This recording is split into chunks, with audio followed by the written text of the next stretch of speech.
केलबा के पात पर उगल सूरज मल झाँके रूपे। केलबा के पात पर उगल सूरज मल झाँके रूपे। हे करेलू छठ बरतिया से झाँके रूपे। हे करेलू छठ बरतिया से झाँके रूपे। हम तो से पूछे बरतिया बरतिया से किनका लागी।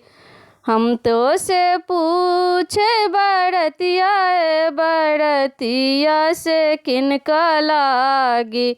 हे करेलू छठ बरतिया से किनका लागी। हे करेलू छठ बरतिया से किनका लागी। हमरो जे स्वामी कौन ऐसन स्वामी से हुनके लागी। हे करेलू छठ बरतिया से हुनके लागी। हे करेलू छठ बरतिया से हुनके लागी। हमरो जे बेटा कौन ऐसन बेटा से हुनके लागी। हे करेलू छठ बरतिया से हुनके लागी। हे करेलू छठ बरतिया से हुनके लागी।